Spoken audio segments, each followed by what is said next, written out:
friends, we're going to talk about Bolzoni. This is measure 5 through 9. No, 5 through 8. First note of measure 8. And on the screen here, it only goes through 7 because measure 8 just has a B on beat 1. I think you can remember that, or just look at your own music. Right away, this is tricky. So the routine on these videos is to talk about fingerings first, then about articulation and sound, and then I practice with you for a little bit, okay? So right off the bat, you've got a bit of a tricky mess here. First of all, B major, 5 sharps. But this isn't too bad, the 5 sharps. B, C sharp, D sharp, F sharp. That's fine. But then D sharp. You've got to be able to shift and find D sharp. And either that or B in third position, but then you're over 3 strings, and that's really crazy with a hand frame that's like this.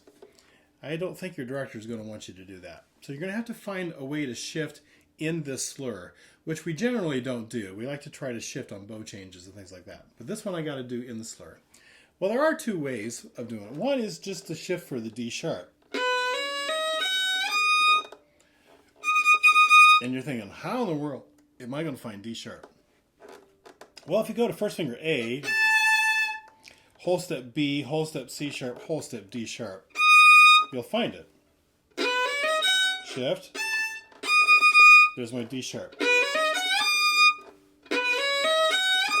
That's one way of doing it. The other way of doing it is practicing where D sharp is on the A string.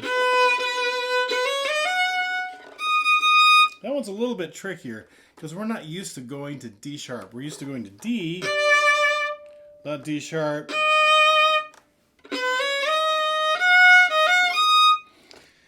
And so that was a little bit trickier. It's a little bit softer in the sound, so you don't have this F sharp. And then the bright note is D sharp there.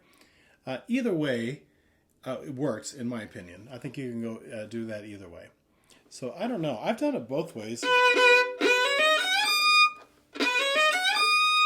And I think when I practice with you, you're going to see me doing it both ways. I'm not sure. I should probably make a decision, shouldn't I? Well, you do too. The best thing to do is make a decision about which way and then practice that regularly. So now I'm up in third position. No, I have C sharp after that, B after that, string cross, D or F sharp. Now D sharp needs to be with a high first finger. So maybe that helps you if you shift there. You've already found the note. That would be D sharp, F sharp. So second finger, half step E, whole step F sharp. And then it's a whole step feeling from F sharp to D sharp. F sharp on the A string, D sharp on the E string. So my hand frame is a half step, whole step, whole step. It's this. It feels like a whole step from the A string to the E string. Now it's not a whole step. The pitch, that is not the correct pitch, but it feels like one, and you can catch that. And then I would be ready for that D sharp as it is, and then I can shift out. I don't know. Either way, but I got to make sure that if I shifted on the E string, that when I come back down, that I do D sharp, that I get my first finger up there so that I'm doing this hand frame for the D sharp. I would come back out and go into first position. So B is on first finger. There's D sharp, but it's not B, is it? It's B sharp. I gotta get my first finger high. Okay.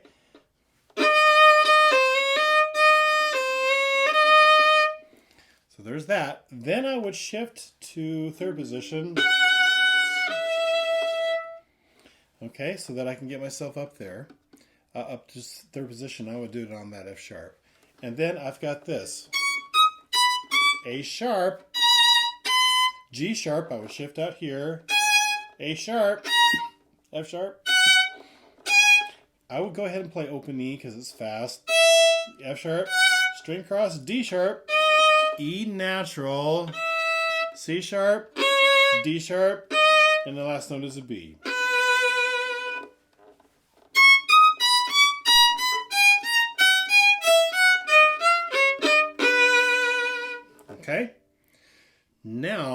for the musicality of this,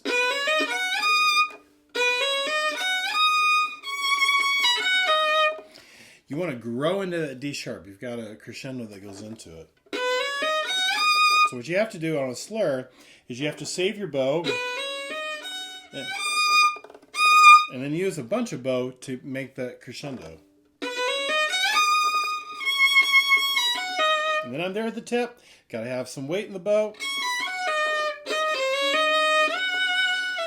I like putting a little portamento on that F sharp. You're going to have to ask your director if that's okay. But I love that sound. Just a little bit of style of that. Just scoop into that note just a smidge. I think it fits the music because it's very romantic, isn't it?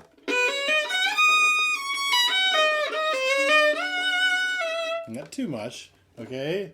And this is very light. Off the string. Has to be off the string, so a spiccato there. You got to get that bounce going. Okay.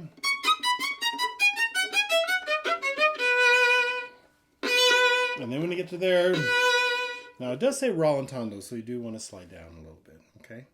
So in this case, I'm not going to set the metronome to it because the metronome won't help me on the end. But it's going to be quarter at 80.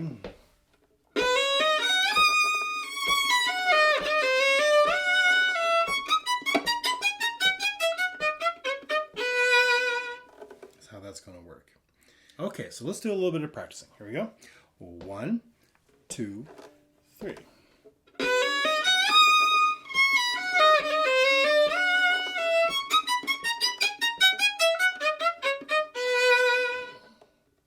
And of course on that B on the end, you want to shape that and just give it a little bit of a lift. Okay, do it again. 1, 2, 3.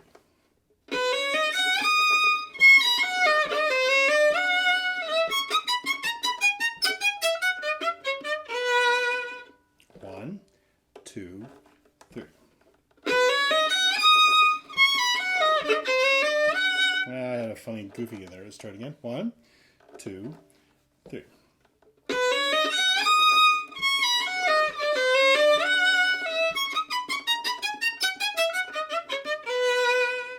Again. 1, 2, 3.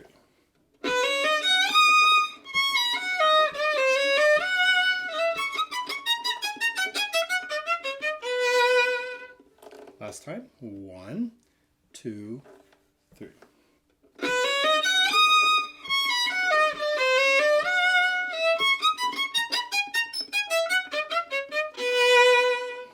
With a little squeak in there.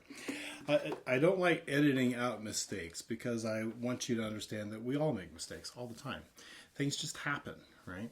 So I don't ever want to create perfect videos. That's not the purpose of this. The purpose is to practice and to work on things and not be afraid of that, okay? If you enjoy these, subscribe. It'll help me and it'll encourage me to do more. I will see you next time.